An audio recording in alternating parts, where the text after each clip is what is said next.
Good afternoon and welcome to the MEG4 session once again of Indira Gandhi National Open University ABN College Study Center, which we are. Last two occasions we were looking at phonetics and phonology. We've seen the consonant sounds and the vowel sounds. We've seen the definitions. We've seen a lot of three-term labels. And we've also seen how to transcribe and how to describe the vowel sounds. We've also seen the diphthongs. We've seen a number of examples. I hope you're practicing those. Those will be very important for your exams. That also will be important for later blocks, a bit in block 4 here, and quite a bit in block 9 when we do stylistics. So please keep in mind all the symbols and keep on practicing. And all the best. Today we'll be looking at block 4, that is morphology. Let's just quickly see what we have in block 4.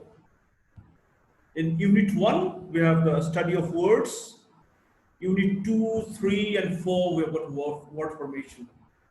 And you can expect a lot of questions on the word formation and even from study of words.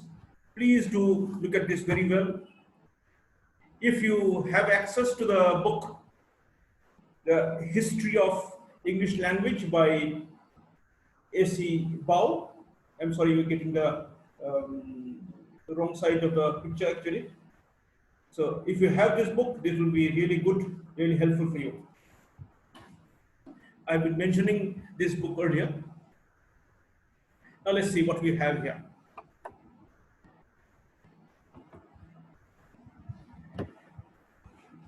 In unit 1 itself, we discuss the advent of word. Now, what's a word in fact, initially? If you have board, if B-O-A-R-D, board is a word, and black, B-L-A-C-K, black is a word, then again, blackboard is another word. So there is some confusion. Is blackboard is bigger than a word? Or is black or board is smaller than a word? What does actually a word mean? We've got a lot of definitions given by a lot of people. If we can quickly look at these definitions, just see what's there.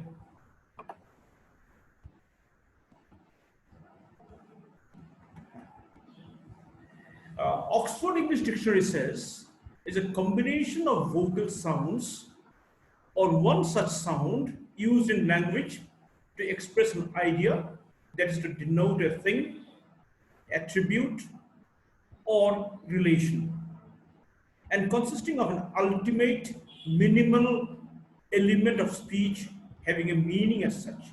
So it is an ultimate minimal element, so minimum element of speech having meaning, according to Oxford English Dictionary. And Collins English Dictionary, one of the units of speech or writing that native speakers of a language usually regard as the smallest isolable meaningful element of a language. Smallest isolable meaningful element of language. Of course, the linguists should analyze these in further morphemes. That is also added in the dictionary. The American Heritage Dictionary says a sound or a combination of sounds or its representation in writing or printing that symbolizes or communicates a meaning and may consist of single morpheme or a combination of morphemes. We'll discuss this word morpheme later on. Webster's Ninth New Collegiate Dictionary says a speech sound or a series of speech sounds that symbolizes and communicates a meaning without being divisible into smaller units capable of independent use. So you get these four definitions. Now let us see all these, let's take all these into consideration. So what we get is a word is made of a sound or a series of sounds. We may also apply it to describe representations of these in writing. Sorry. A word is a unit of speech, presumably when it's a sound or a series of sounds, or writing, presumably when it is a representation of sound series or sounds in writing. And the third point we gather is the definitions do not seem to agree on whether or not the word is the smallest unit of speech or writing. Definition 4 implies that it is, since it says that it is not divisible into smaller units capable of independent use. Definition 3 states that a word may consist of a single morpheme or a combination of morphemes, thereby implying that the smallest unit is the morpheme and not the word. Definition 2 makes a further refinement by saying that native speakers of a language regard it as the smallest element, but linguists do not. They analyze it further into morphemes, thus making morpheme the smallest unit. Another kind of refinement is made in definition 1. It states that it is the ultimate minimal, that is the smallest, minimal element having a meaning. This would allow the possibility of there being smaller elements or units, but they would not bear meaning. If morphemes are smaller than the word, then they are presumably not bearing elements. So that is how possibly we are trying to describe word. Let's see the origin of word, how, what's the advent of word, how words came. As for English, let's say, the orange, we get in Arabic, we get a word called naranj, a Persian narang, Hindi narangi, Middle English, orange, Modern English, an orange. See, Middle English was orange. Let me try and show you this. Let me try and show you this.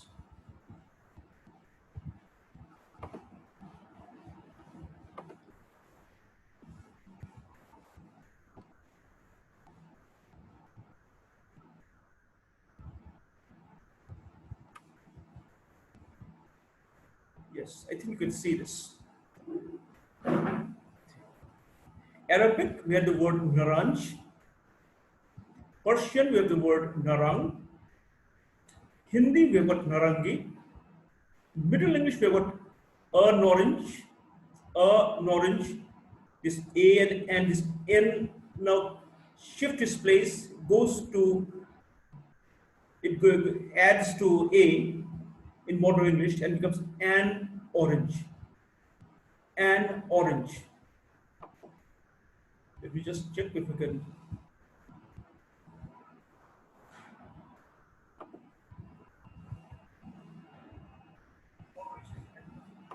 Okay.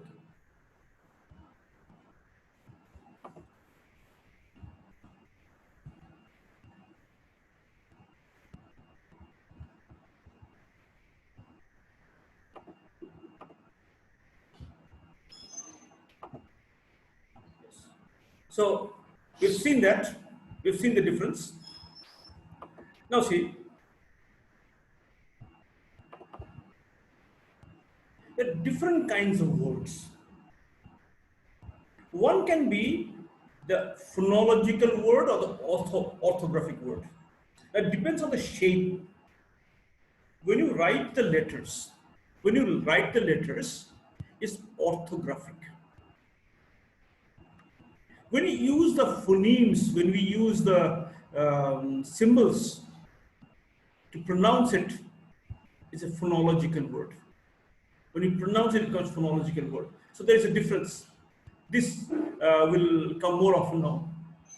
Now see,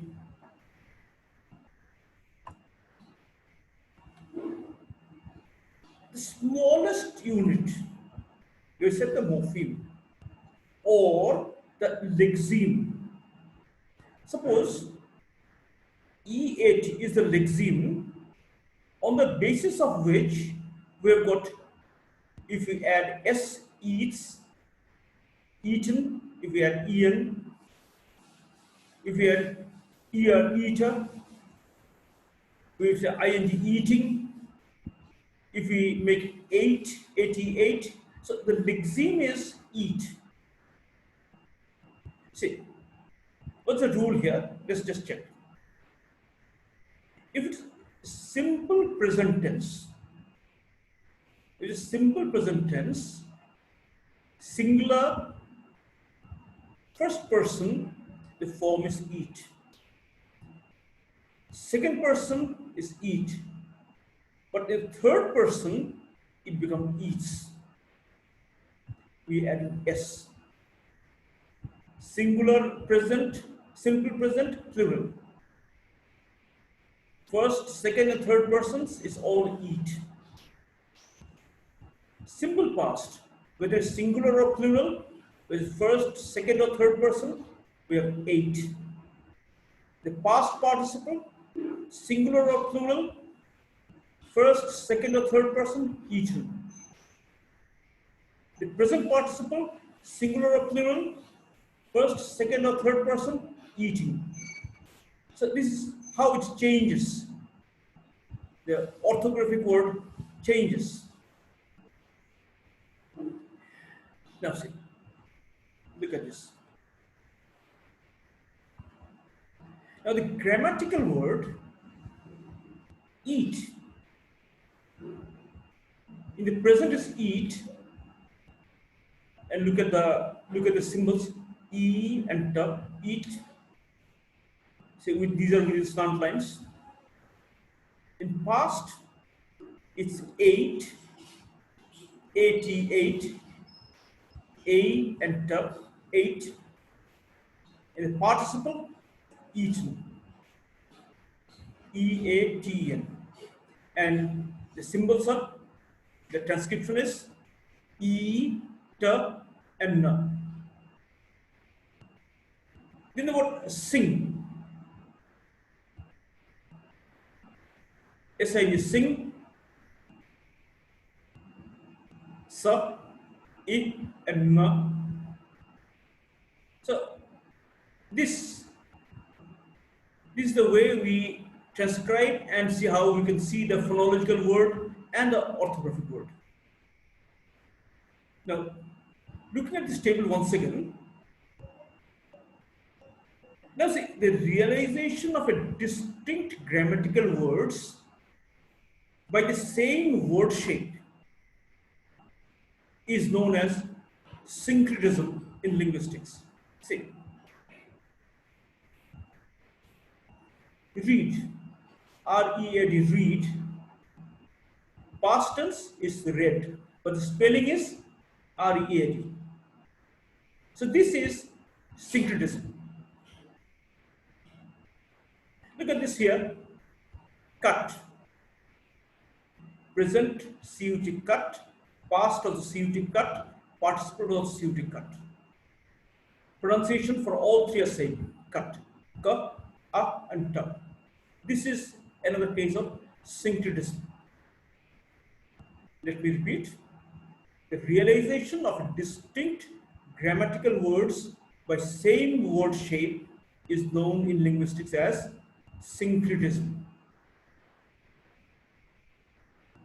So this is the case of verb we have seen. Look at nouns. Syncretism in nouns. Dear, D-E-R, dear. In present, in singular, as in plural. Just show you.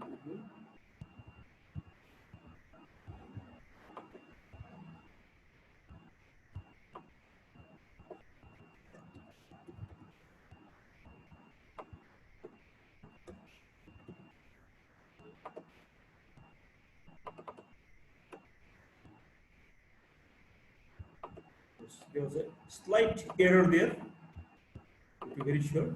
So now singular, D-E-R, dear, plural also D-E-R, dear.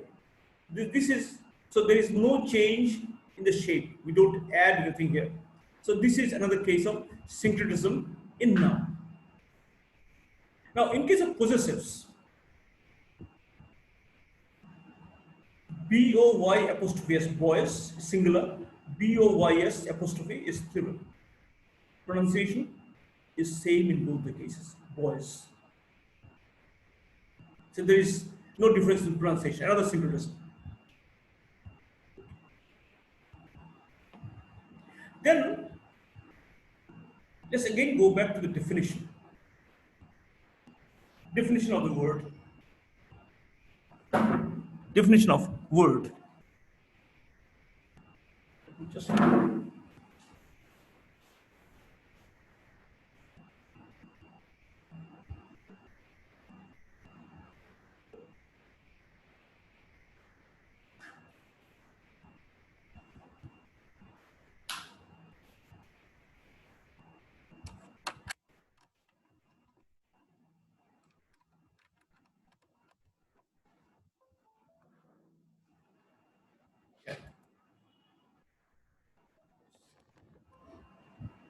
now let us define word. It's a minimum free form we have set. We have got phonological orthographic words. Words are meaningful units. Word is a grammatical unit.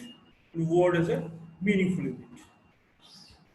It's Bloomfield who says it's a minimum free form. Word can be broken down to separate meaningful units. Minimum, of course, means the smallest, or those which cannot be broken down further into smaller parts. None of them cited above can be broken down into smaller parts. Thus, they meet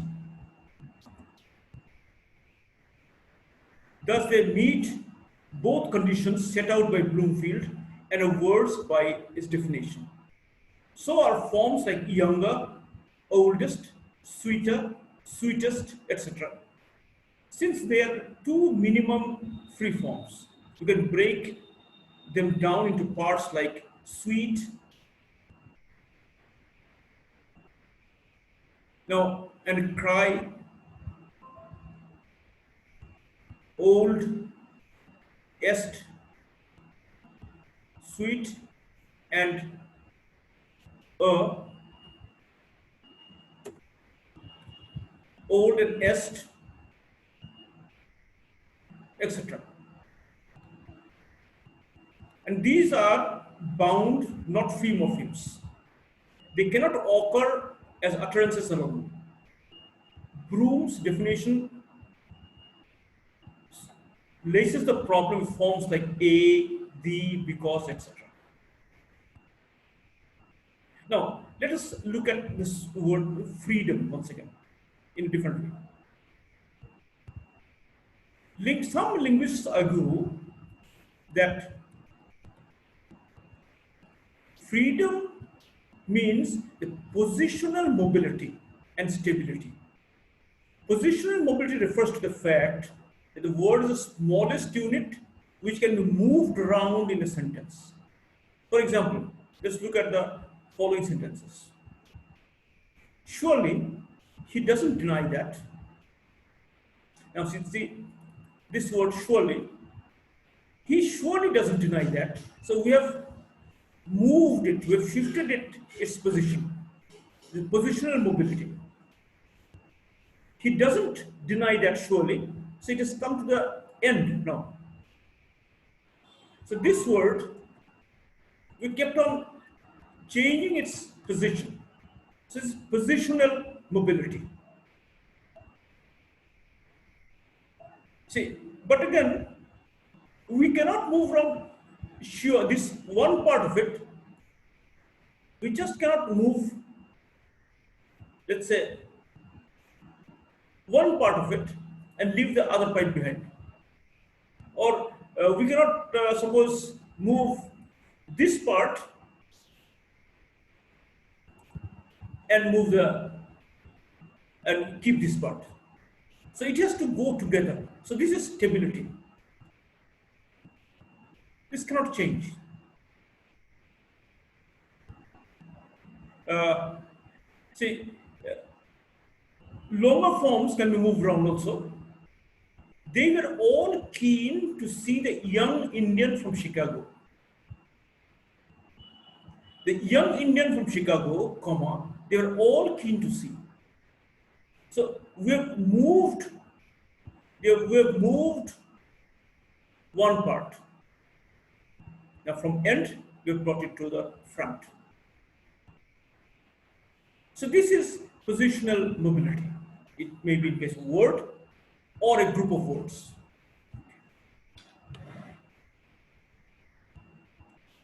Let's go back to let's be clear of the word morpheme now. Morpheme is the minimum meaningful unit of the word. That means we can break it more, but there may not be meaning. So in that case, it's not a morpheme. If it were to be, if it has to be a morpheme, it has to be meaningful. And it is, of course, the minimum unit. Remember what we said about phonemes earlier. Phoneme is the minimum distinctive unit of a sound. We can break it down, but meaning is not important. Morpheme is a minimum meaningful unit of a word. First place, phoneme was a minimum distinctive unit of a sound. In this case, is a minimum meaningful unit of a word. There are two kinds of morphemes. There's a free morpheme and a bound morpheme.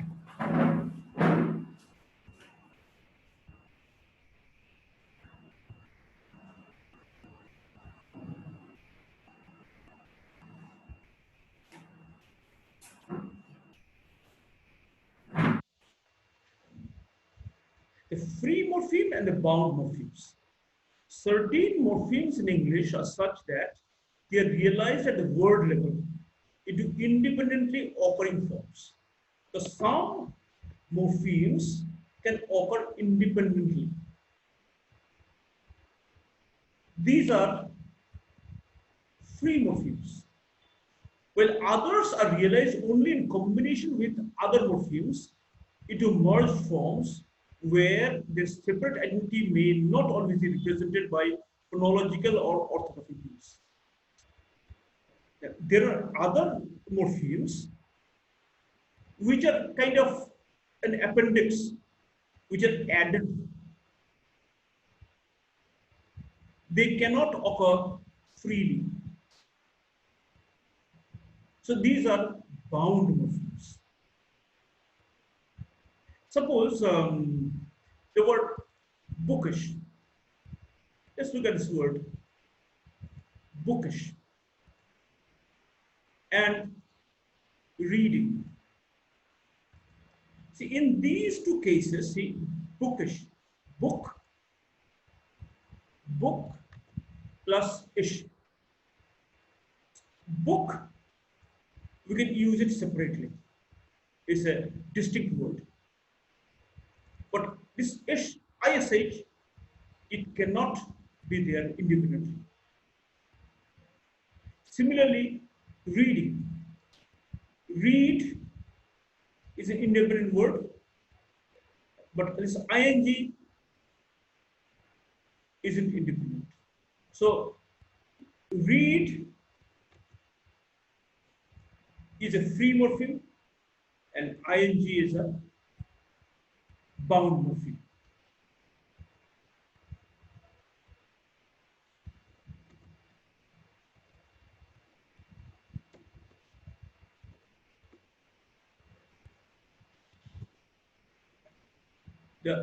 It shows the continuous aspect.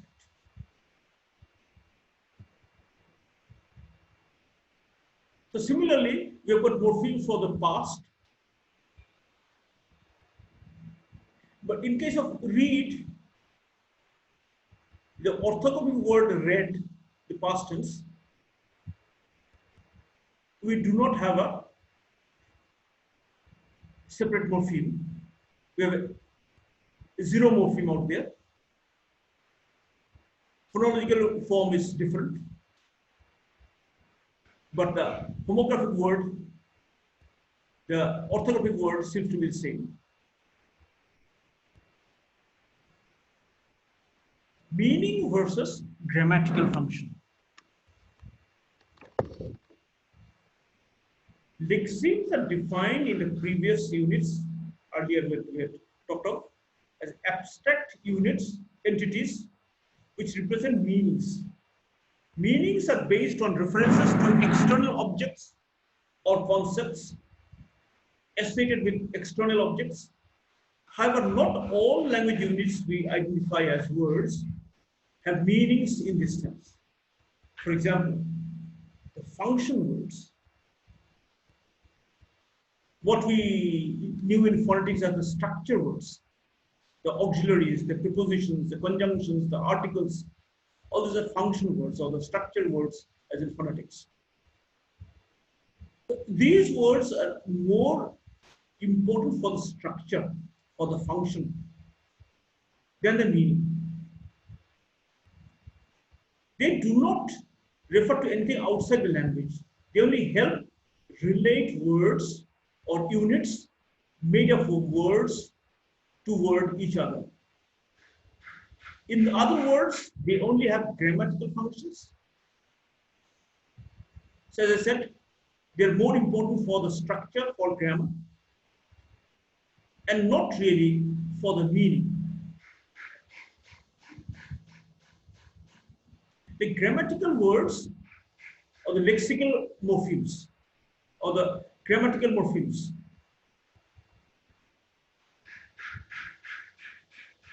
The class of grammatical words thus include forms of lexical words derived by the application of grammatical rules, function words or words that have no lexical forms, have no meanings, only grammatical functions. And we have the content words. Content words are those which are important for the meaning. Which are the content words? Content words are nouns, verbs, or rather the main verbs, adjectives, and the adverbs. Now let's look at this diagram. Morpheme can be of two types, lexical and grammatical. Lexical morphemes can be both free and bound. Free lexical morphemes are, as I have already said, they're nouns, verbs, or adverbs, the class of content words. See, these content words, they are limitless. You can add more and more nouns.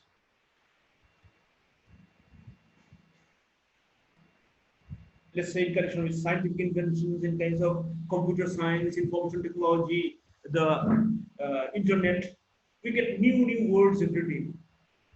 Again, then we change the part of speech with the verbs. We get new adjectives, and then these verbs again become adverbs. So this is limitless. So these are free morphemes, free lexical morphemes, which are known as content words. Then we have the bound lexical morphemes. Ish, al, etc. All these are bound morphemes. They come with the nouns or verbs or adjectives or adverbs, etc. These, okay, let's call them the class of X. Then we have got another kind of morphemes, as we have said.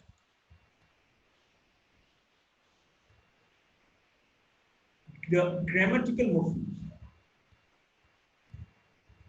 The grammatical morphemes, again, we have got two kinds: the free grammatical morphemes and the bound grammatical morphemes. The free grammatical morphemes are the articles, the auxiliaries, the prepositions, the conjunctions. All these are known as, again, the class of function words, or as we have seen earlier in phonetics, these are structure words. And the bound grammatical morphemes are the past or the present or the future, plural, etc. These are known as, let's call them class of Y. So let's just see once again. We've got two kinds of morphemes, the lexical and the grammatical. Both lexical and grammatical have again two kinds each, free and bound. The free lexical morphemes are which are known as the content words, nouns, the main verbs, the adjectives, adverbs, etc. These are known as content words. And the bounds are ish, al, li, all these are bound morphemes. We just call them class of X. Free grammatical morphemes are all the functional words or the structure words, the articles, the auxiliaries, the prepositions, the conjunctions, interjections, all that are free. And the bound grammatical morphemes are the past formations, the present, plural, etc. With S or ES, D or ET or whatever. These are, we just call them class of Y. Now let's come to word formation.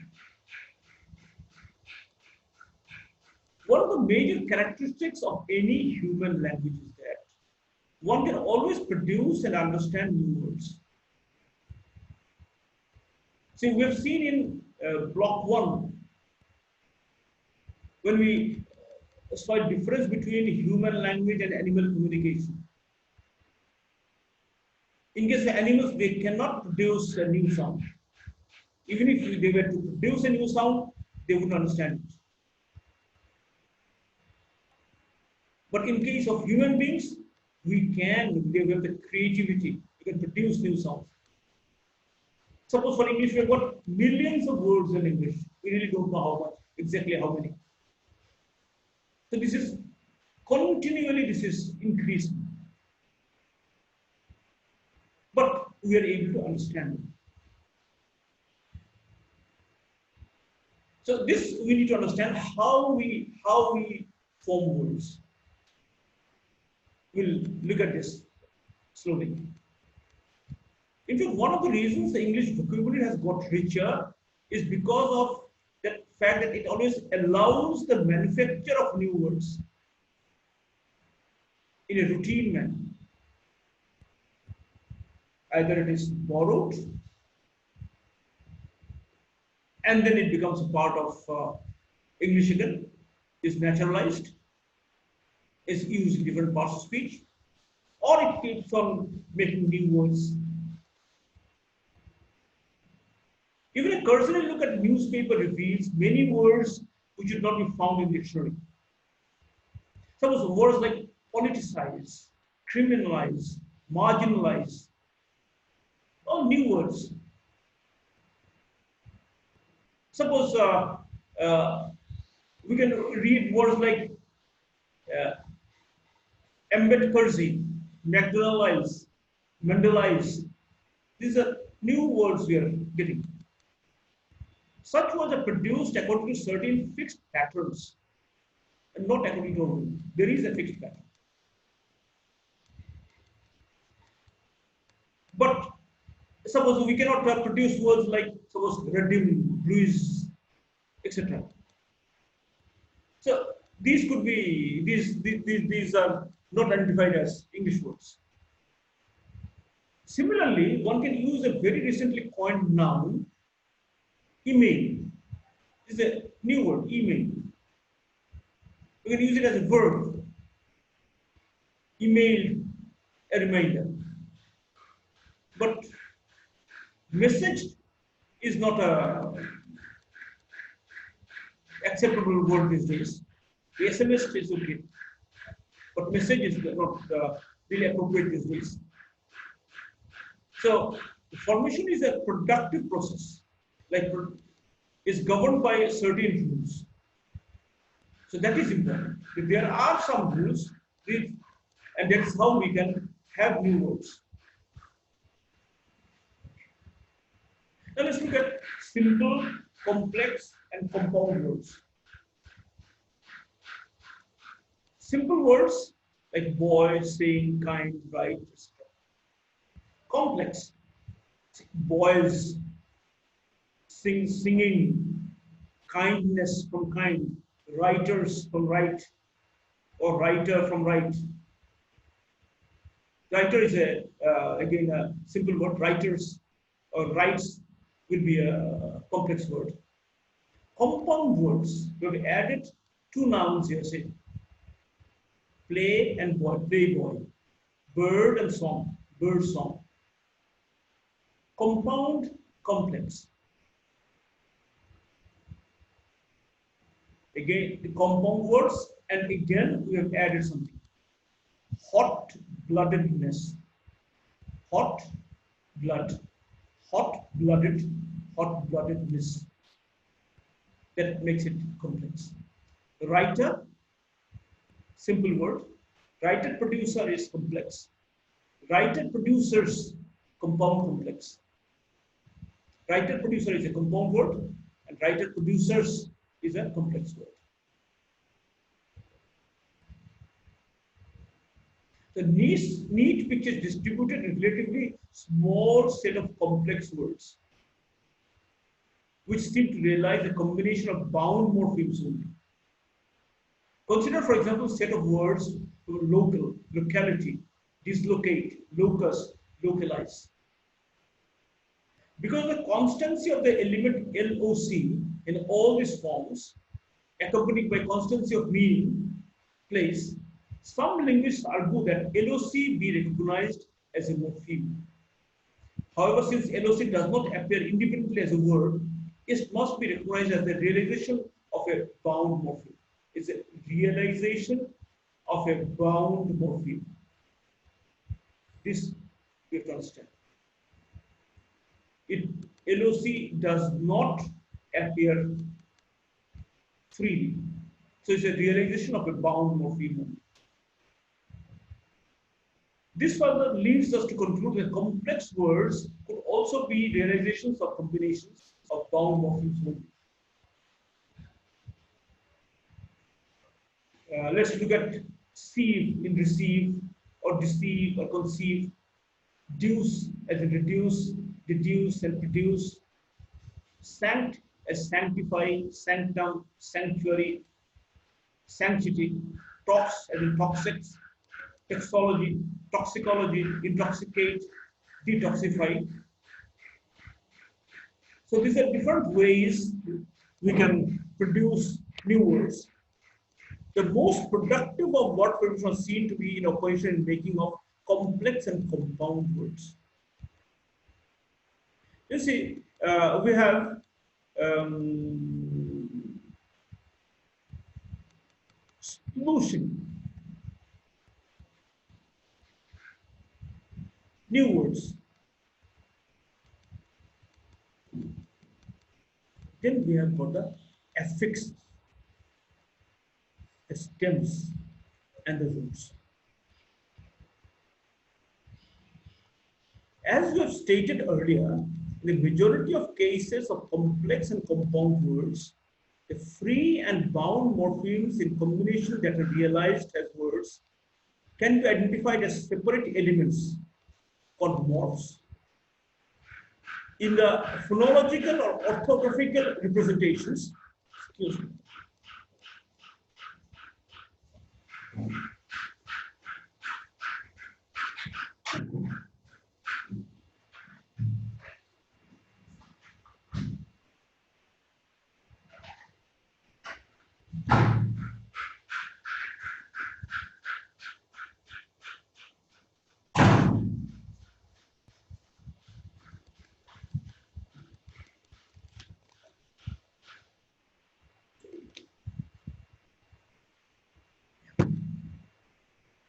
so as we have stated earlier, in the majority of cases, complex and compound words, the free and bound morphemes in combination that are realized as words can be identified as separate elements called morphs in the phonological and orthographic presentations. This makes it easier to refer to morphemes when talking about the rules which govern their occurrence. Morphology, or the branch of linguistics that deals with the internal structure of words, is known as morphology.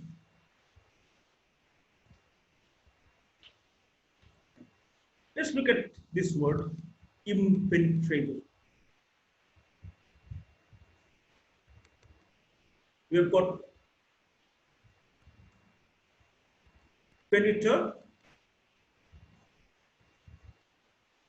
penetrable, impenetrable. Class, classify, declassify. Charge, recharge. Hope, hopeless. Hopelessly. Industry, industrial, industrialize, deindustrialize, or industrializing and deindustrializing. How we keep on adding the suffixes and the prefixes. Say affix, we have two kinds of affixes. The suffix, which comes at the end, and the prefix, which comes before.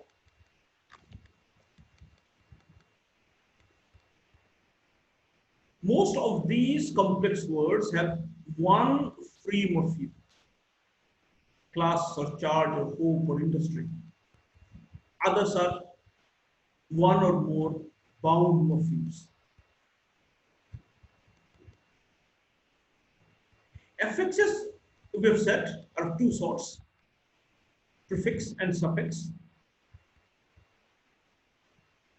With this, we have done this word.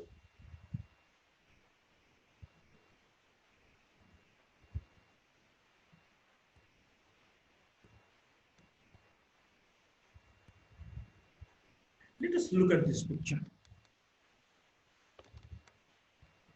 Computerization. Computerize. Let us see if I can show you a better picture here.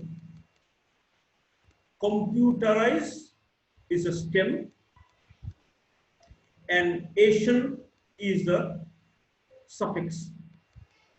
And this is a derivational suffix because it changes the paradigm of the word, and it is also class change. Derivational, it changes the meaning also. Again, computerize, these are tree diagrams. We are using tree diagrams to analyze these words. Computerize, you can break into a computer, the stem, and IZE, the suffix. This is also derivational, computerized. It's getting a paradigm of new words, and it is also class changing. Again, it's a computer. You can break into two. Compute plus ear. Stem. This is a stem and the root. If we can't break it down anymore, so it's the root. Compute plus ear. Ear is a suffix. Again, it's derivational and class changing. This is like error. R shown there. Women's. Women is a stem and apostrophe is a suffix. This is inflectional. The possessive is inflectional. It's not changing the paradigm of the word. Women, woman plus plural. Woman is a stem and is also a root because we cannot break it down anymore. With the plural suffix, and this plural is inflectional. Let's look at another word. Enthusiastically. Enthusiastically.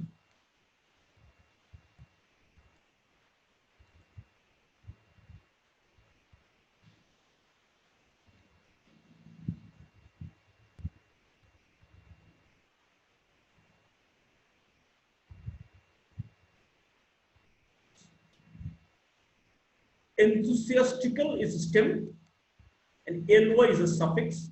It's a derivational, class changing. Is changing the paradigm of the word. Enthusiastical is a stem. We divide it again from enthusiastic and L. Enthusiastic is the stem, and AL is a suffix, which is derivational and class maintaining. It's not changing the part of speech.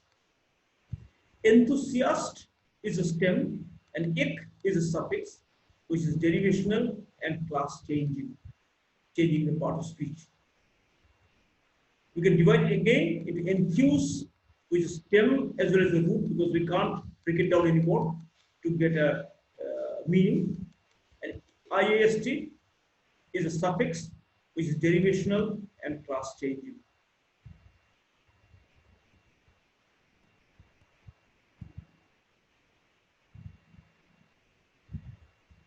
See the word buildings. Building is a stem, and S is a suffix or inflectional, which is inflectional suffix, which is not changing the meaning actually.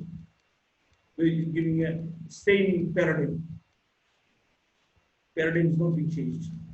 Building, build is a stem and root. We can't break it down anymore. And ing is suffix, is derivational and class changing. Let's look at another type. Anti-disinvestment. See, the one which we add the last will be cut the first.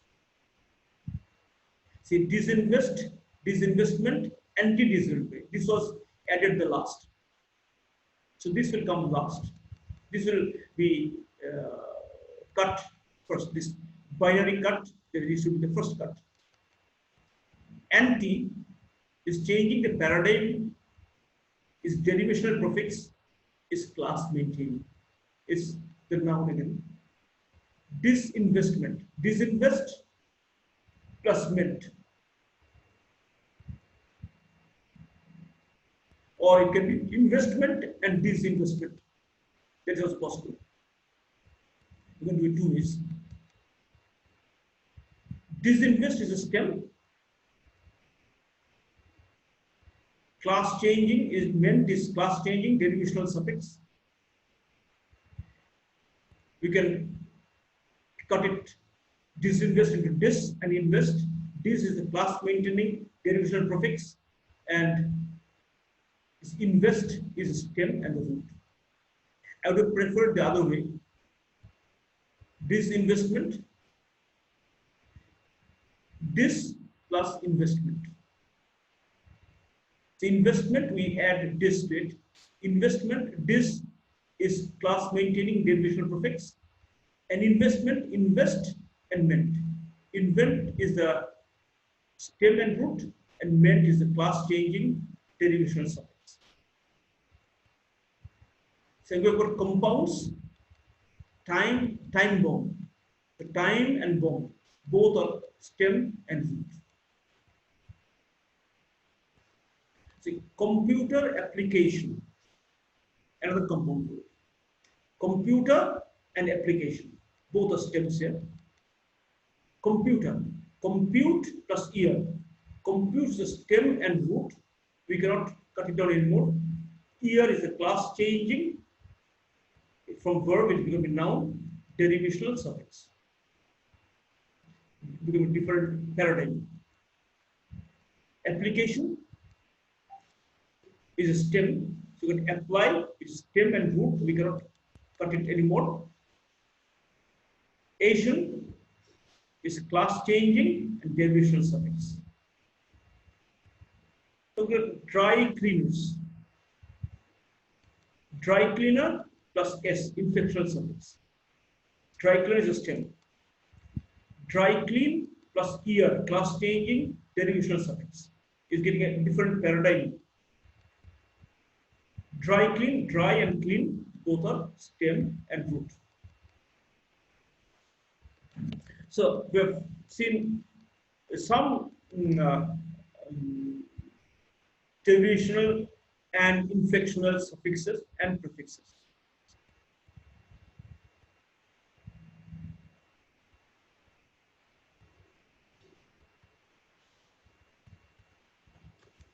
Inflectional suffixes never change the grammatical category or the stem. A noun remains a noun, a verb, an adjective, even after an affix has been added to. Derivational fixes or affixes may change, may or may not change the grammatical category of the stem. Modern, modernize, read, readable, nude, nudity, all show changes in grammatical category. Obey, disobey, charge, recharge, fortune, misfortune do not show a change. Derivational prefixes in particular do not seem to affect the category of the stem. Inflectional affixes in English are all suffixes. Derivational affixes may be prefixes or suffixes. Let's look at this. Inflectional affixes in English are all suffixes. Derivational affixes may be prefixes or suffixes. Both derivational and inflectional morphemes may occur in the same word. But when that happens, derivational morphemes are attached first and inflectional morphemes the last. That is, derivation creates the input to inflection, but not vice versa. Once an inflectional affix has been attached to a form, no other affixes can be added. As a result, in a complex word, the inflectional affixes mark the outer layer and the derivational affixes the inner layer. Look at this word. Industry. The word industry is the root. Derivational affix, industrial. Then we add another derivational affix, industrialize. We have added isly. Another derivational affix, industrialize, deindustrialize. Deindustrialize. Now we add the inflectional affix, suffix. Deindustrializing, that ing. The addition of the bound lexical morpheme, that is a derivational affix, creates a new lexeme. That is lexical word. which can independently convert a grammatical word through the application of the appropriate grammatical rules.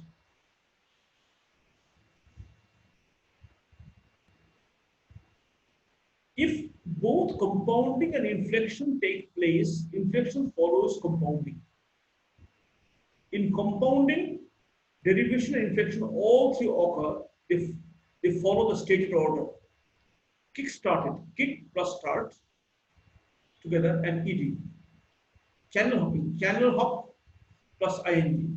Footballers, football, foot plus ball plus er plus es. Inflectional affixes modify the meanings of the stem in a regular way. The plural affix, the past affix, etc. The meaning change affected by derivational affixes is unpredictable.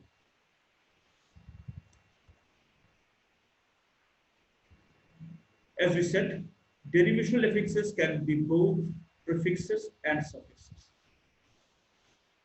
In the word unfaithful, un is a derivational prefix and full is a derivational suffix. But inflections in English are suffixes as their categories like tense, past and present, case, number and degree.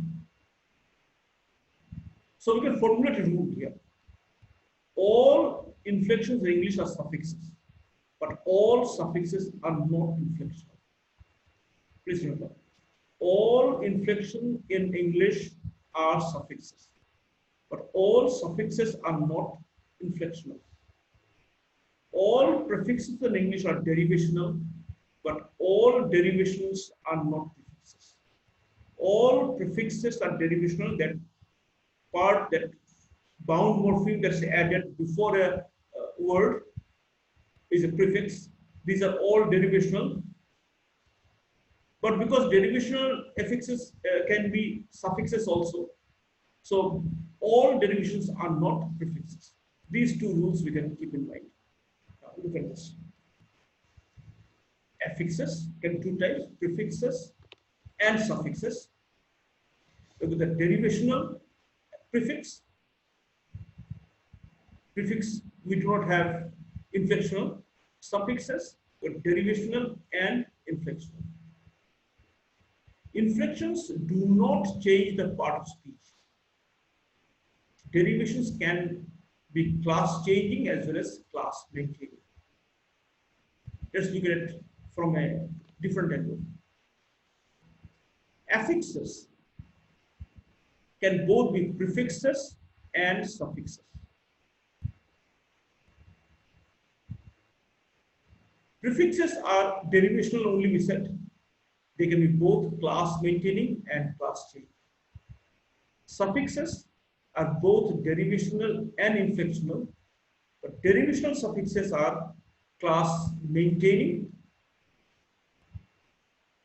and class changing, but inflectional suffixes are only class maintaining.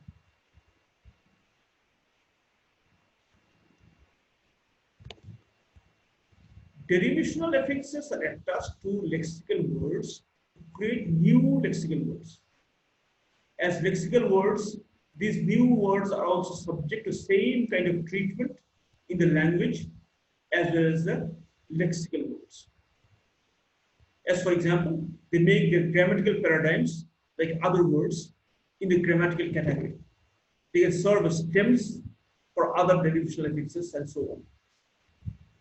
Derivational affixes modify the meanings of the stems, but not in regular and fixed way as they do in inflectional affixes.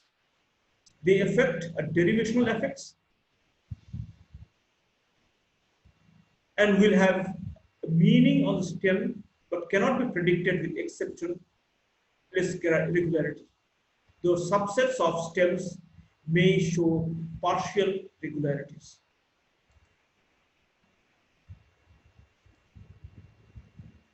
In a complex word containing both derivational and inflectional affixes, derivational affixes are attached first, inflectional affixes are last.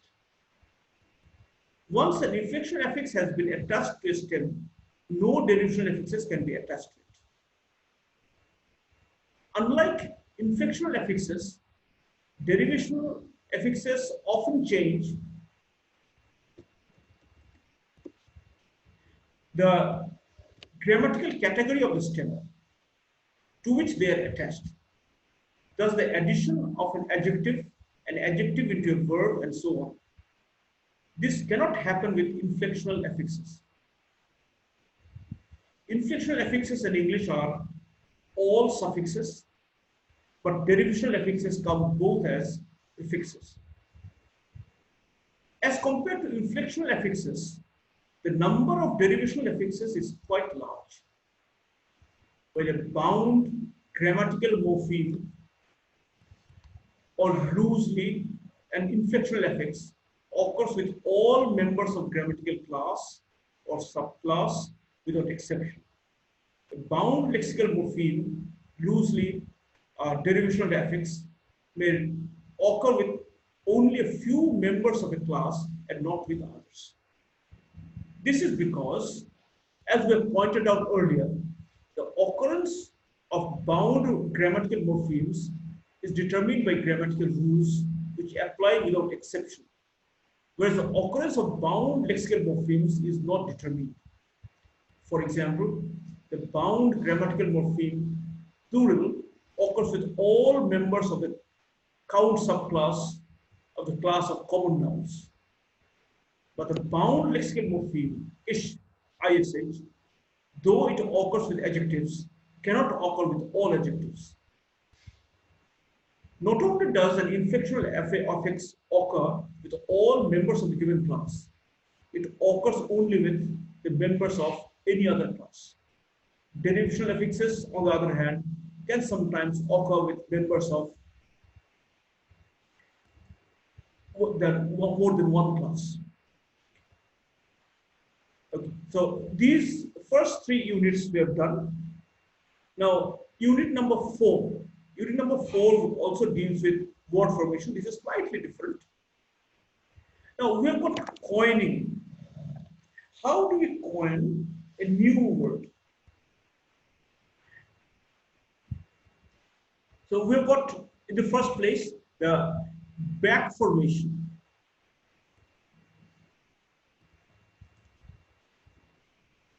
Back formation. Normally we add an affix, a suffix, and get another word. In this case, the affix was dropped, and we have got this new word.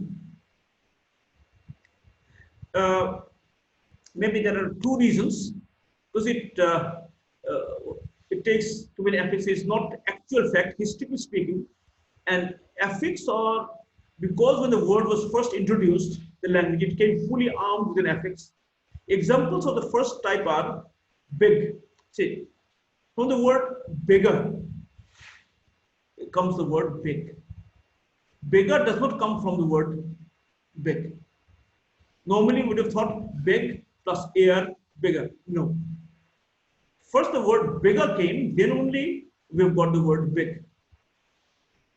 Then we've got the word burglar.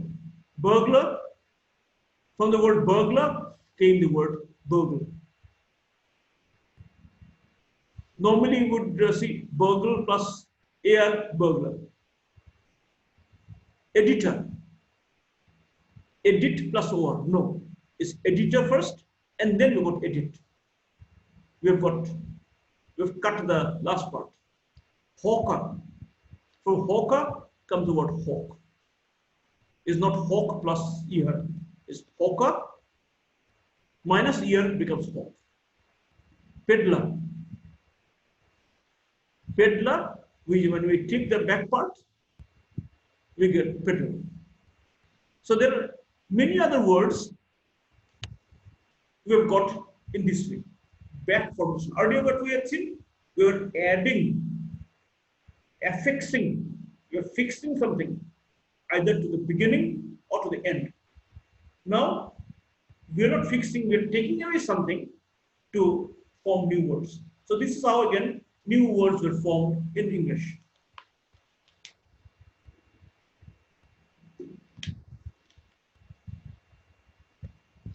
Reduplication means repeating of a part or whole of a root to indicate some meaning like plurality, distribution, reputation, customary activity, increase in size, added intensity, continuance, etc. As a process of word formation is found in various degrees in almost all languages. Let's take Hindi for example. Hindi, if say तेज तेज चलो और धीरे धीरे खाओ, eat slowly, तेज तेज चलो, go fast, walk fast. So this तेज तेज और धीरे धीरे,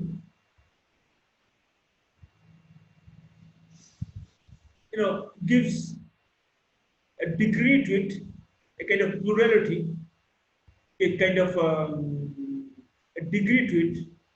Go fast, move fast, eat fast, chalte chalte, while walking.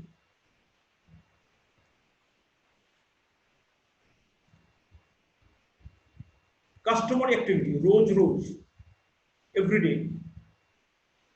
Some languages like Malay use it for making plurals. Raja is the word for king. So Raja is kings.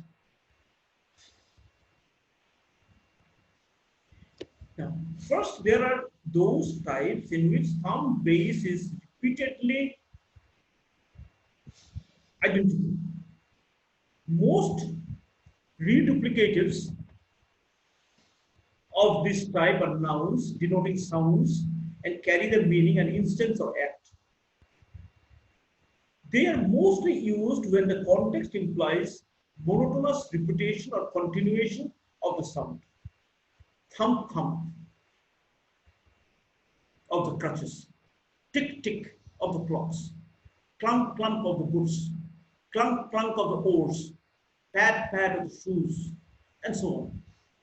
Language used with children has a special set of words: quack quack, chew chew, puff puff.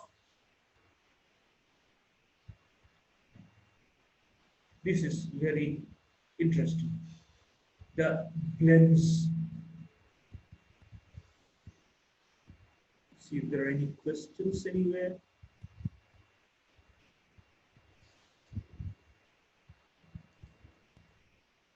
Yeah. No questions.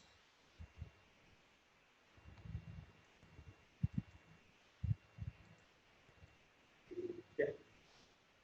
Now the blends. Blends are the words coined by combining elements from two other words. We have all come across such words in advertisements, since advertisers and copywriters are rather fond of this device for creating new brand names and their descriptions. Thus, a new two-wheeler is called fantabulous,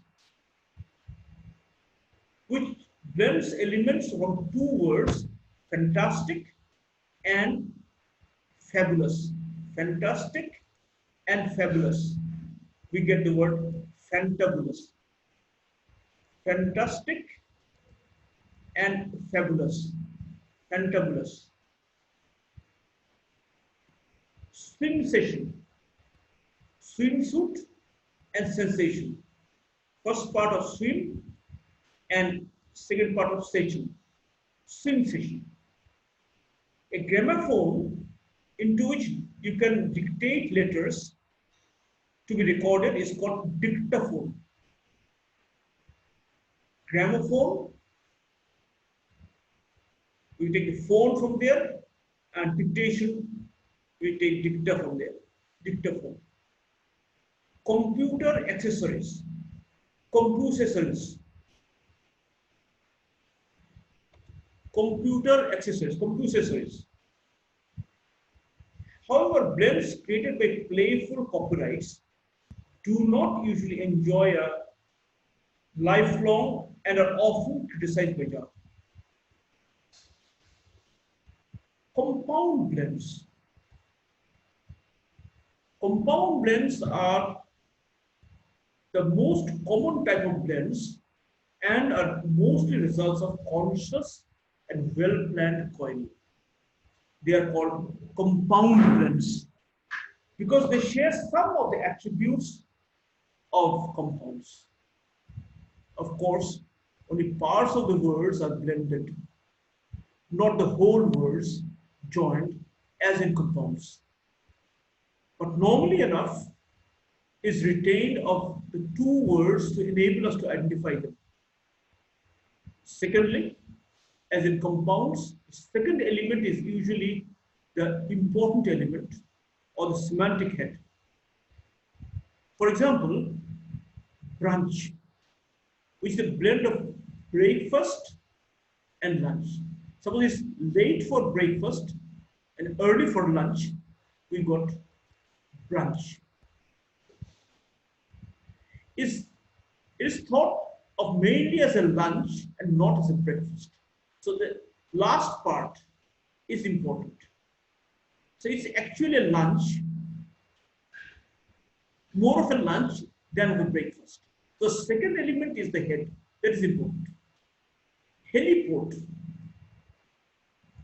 Heliport does not tell us of the helicopter, it more talks of the airport where a helicopter lands.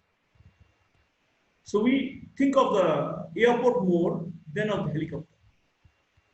So the second part is important. Smog. Smog is more like a fog than smoke. See, smog is a combination of smoke and fog. But we think less of the smoke, we think more of the fog. So the second part is important here. Tigon. Tigon and Elijah, suppose if we take these two words. Tigon, when the tiger is crossed with a lioness, we get tigon. The first element is the sire. Sire in animal means the male counterpart. So the sire, the male counterpart is the tiger. But when we talk of the tigon, see, second part, we think of the lion. That is important. When we talk of the Elijah, lion is the male counterpart or the sire, and tiger is the female counterpart. So Elijah, we think of the tiger. Second part. That is important. So in these compound blends, the second part is important. More important than the first part. Though two words are combined, agreed, to make a new word. But the rule is, the emphasis is on the second part. Then clipping. We cut a part. Clipping, we shorten, clip, we cut, we take a scissors and clip things. We shorten things. Clipping refers to shortening of a long word by dropping some part of it. The hopped part may be the initial part, in which the case is called foreclipping. Where the front part is cropped, is the foreclipping. Or it may be the last part, which is called the back clipping. When the last part is clipped, the back clipping. Or it may be both. In case it is only the middle part of the word that is retained. It is both fore and back.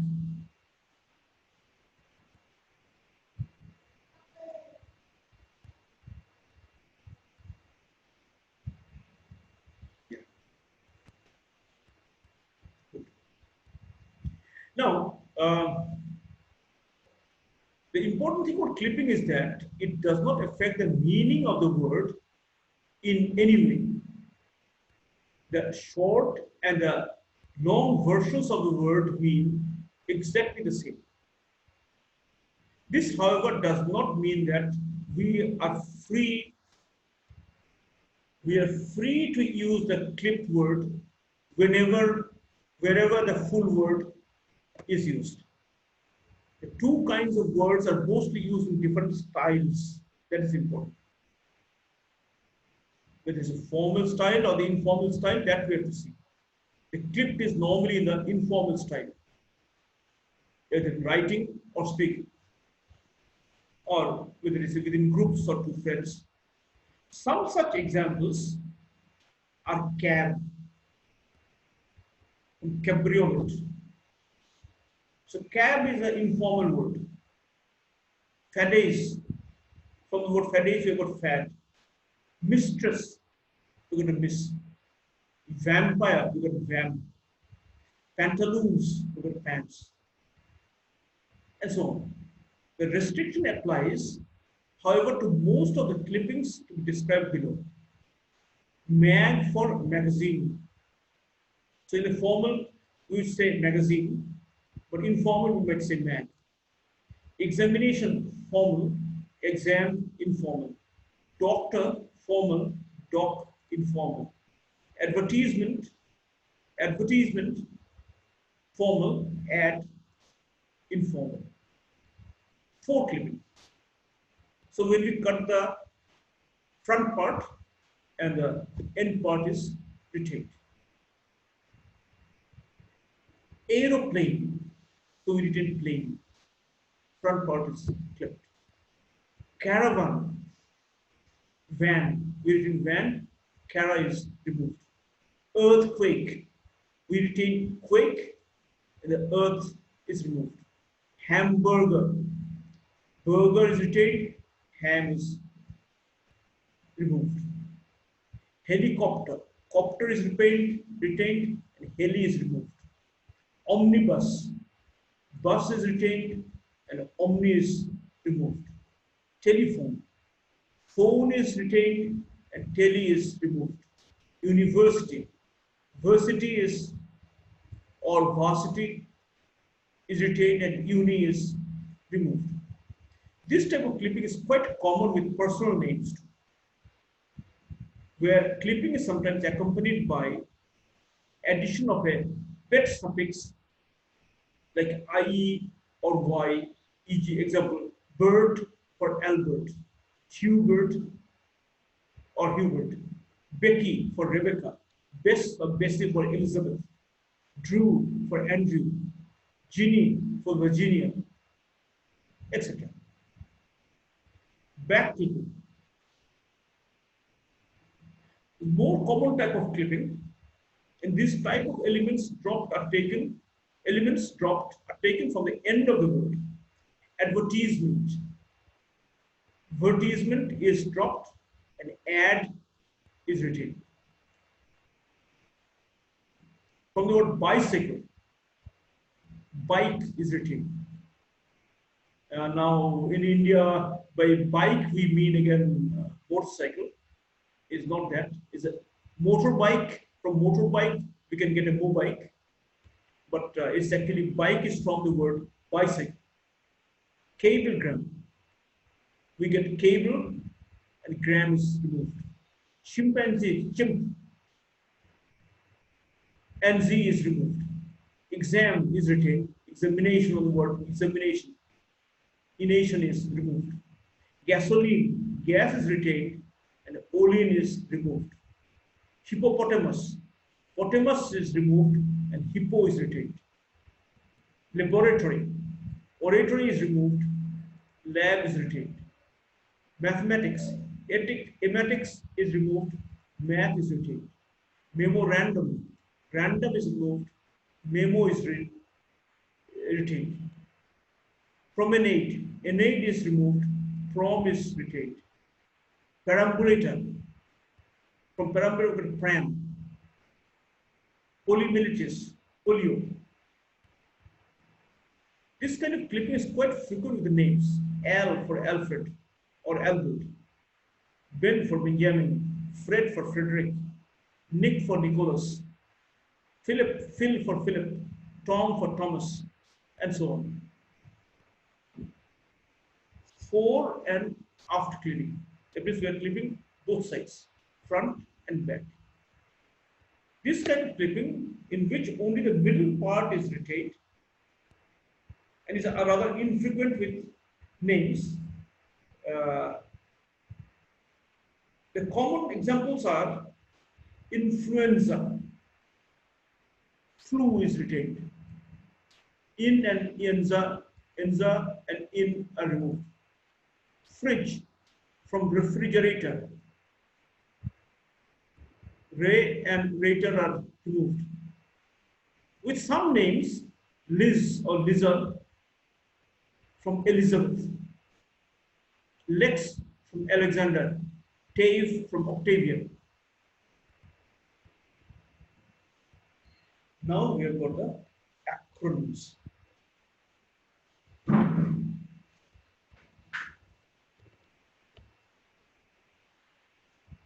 Acronyms are initially abbreviations, and when we use these abbreviations as words, they become acronyms. AIR, AIR, All India Radio, BBC, Radar, Radio Detection and Ranging, NATO, North Atlantic Treaty Organization, NASA. These are all UNESCO, UNICEF. These are acronyms.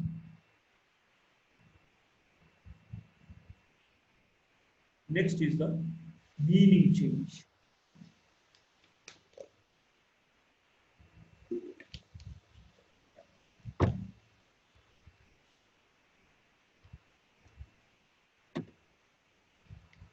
Generalization.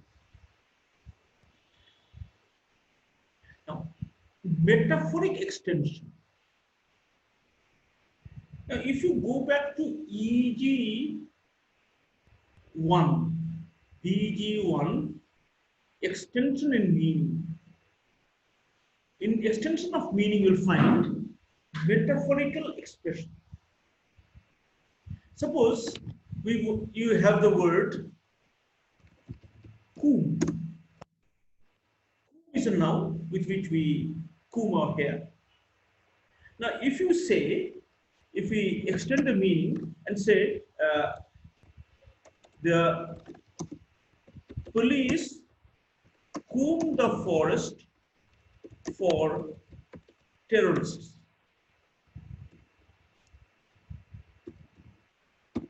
See here, the word combed, the meaning is changed. It does not mean that police took that comb to search for the terrorists in the forest. They went to each and every corner of the forest to find out if there were terrorists. The meaning has been extended. So it can be from noun, it can be from animate objects, it can be from animals to human beings, from human beings to animals, we can exchange. When we say, suppose we say, he roared at me. Or instead of, that gives you a kind of a metaphorical expression. So the meaning is, getting magnified. Just instead of saying that he shouted at me, and when you say he roared at me, it means one thing. Or you say he barked at me, it means something different. The flag was wagging. An animal, a dog can wag its tail. A flag cannot wag. So flag was wagging. So we're extending the meaning from animals to human beings, or human beings to animals changes. We get metaphorical expressions.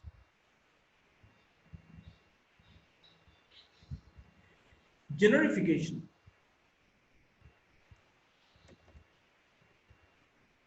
Another kind of meaning, generalization goes by the name generification. It occurs with a proper noun, usually the name of a person or a brand name of a product is generalized to represent a genre of products or activity. The word Hoover, for example, stands for a vacuum cleaner in UK. Suppose the word Xerox. Xerox is the name of the company. They have products which have their product. One of these is a photocopier. So we photocopy things. So these days, instead of using the word photocopying, we use the word Xerox or Xeroxing. This is generification. Uh, Kodak. There was a time when camera, instead of using the word camera, we used to use the word Kodak. So there are a lot of names like Colgate. When we talk of toothpaste, we talk of Colgate. When we talk of detergent, we talk of surf. So they are generifications. Now, specializations. Specialization is the opposite of generalization and refers to narrowing of the meaning of a word. Historically, the process is well tested. For example, the word pigeon, originally in Latin, then in French, referred to any young bird, but later came to refer only to a young dove, and thus became more specialized in meaning. The word voyage originally meant a journey. In French, it still does. Now its meaning is specialized to a journey by sea or water. Deer once referred to an alley of an animal, of any animal. Fowl to any bird, hound to any dog, but we know that their references are now more specific.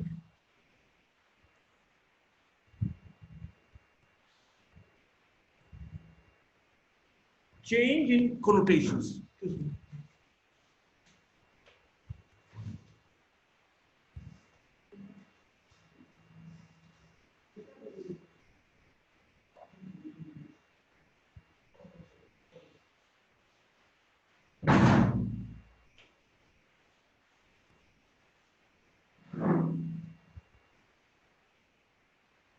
Change in connotations.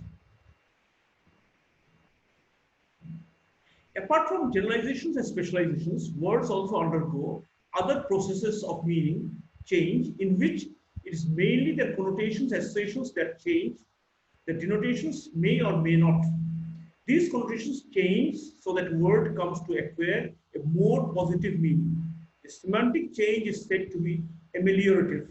When they change to make the word more negative in meaning, the result is pejorative. Amelioratives. Ameliorative changes are rather few but not absent. They take two forms. The word with negative connotations becomes less negative, or word acquires a positive meanings. The word pest in English once meant pestilence or bubonic plague. Now it means an annoying person or thing, or refers to insects that harm plants, etc. Another word of this type is blame, which comes to blaspheme, a much stronger word in the past. Then there are words like awful, dreadful, frightful, horrible, etc., used generally in hyperbolic expressions, which have practically lost their unpleasant meanings. Among the words to acquire positive meanings is the word nice, which comes from a Latin word meaning ignorant, and had the meanings wanton and lascivious during Shakespeare's time in English. Pejoratives.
Pejoratives. Pejorative changes have been more common. The word villain once referred to a humble serf which cultivated the master's land. Now it means a scoundrel. The word peasant once meant a farmer. Now it means a lot more with connotations like boorish, illiterate, lacking in refined manners, etc. Akmajian, etc. Akmajian et al. Report that the word square and straight, which once had positive meanings, honest and upright, had become to acquire negative connotations in the 50s and 60s, referring to anyone, anything hopelessly conventional and uncomprehending or in things. Ameliorative and pejorative changes are linked to changing social attributes, attitudes, and values. For example, occupations that were at one time held to be lowly, doctors and surgeons have now come to occupy a high stature in society. Hence, the words doctor, surgeon, surgery, etc., have also come to enjoy better connotations. The occupations of farmer, on the other hand, seem to have declined in prestige. How changes in social attitudes affect the meaning of a word can probably be seen best in the fortunes of the word bourgeois. Starting as a neutral word in French denoting citizen of burgh, town, as distinguished from peasant and gentleman of noble birth, it later came to mean member of a mercantile or keeping middle class, shopkeeping middle class. The association of this class with commercial values and exploitation made it the target of attack from lower classes during the French Revolution. It also came to be reviled by the upper class nobility, on the other hand, and by artists and intellectuals, on the other, as lacking in refinement and culture. The result was that the once neutral and word acquired pejorative connotations, and the term came to be applied more to a type of person rather than to a class of people. Anyone who thought meanly or had no understanding of the arts had no sense to form or style, was without enthusiasm, passion, and did not admire nature, was a bourgeois. The connotation of the word have persisted, and now the word has been generalized from a type person to a type of mentality as expressed in too much concern with material possessions and social prestige, a desire for conservative respectability, lack of imagination and influence. So let's just sum it up a bit. We have seen what is a word. We have seen how word has been invented, how word has, what is the advent of word we've seen. We have seen what is the difference between a word and a morpheme. We've seen what's affix. We've seen the different types of affixes, the prefix and suffix, and how they help in forming new words, how they help in the derivations or in inflections. We have seen compoundings. We have seen the orthographic words. We have seen the phonological words. We have seen the changes in meaning. We have seen extension in meaning. We have seen blends, back formation, reduplication, compound blends, clipping, back clipping, even acronyms. We have seen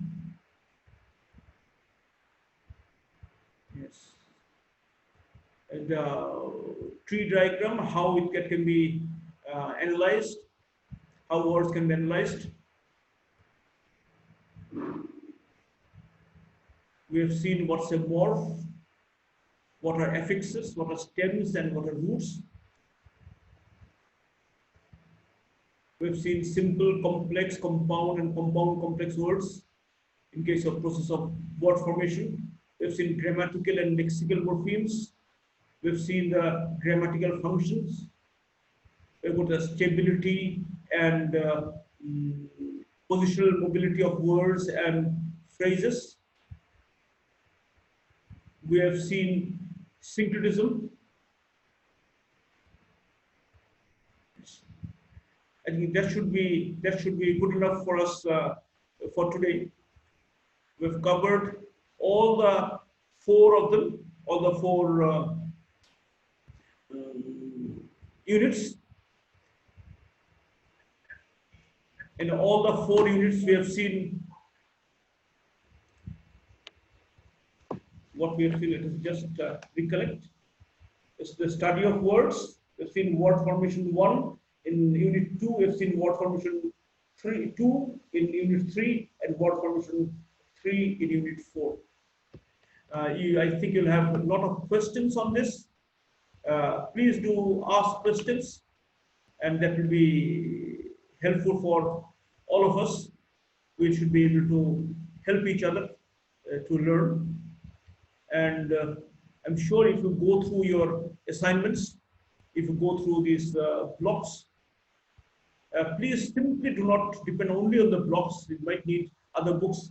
The names of some different books are there, and a lot of things are there in the YouTube. A lot of things you'll find in other websites. You can download a lot of books these days from different sources. So it should help you in all different ways before you get ready for the exams. So thank you. Next week we'll come back with syntax or the block 5. We have seen block 2. We have seen block 3 and 3A, and now we've seen block 4 today.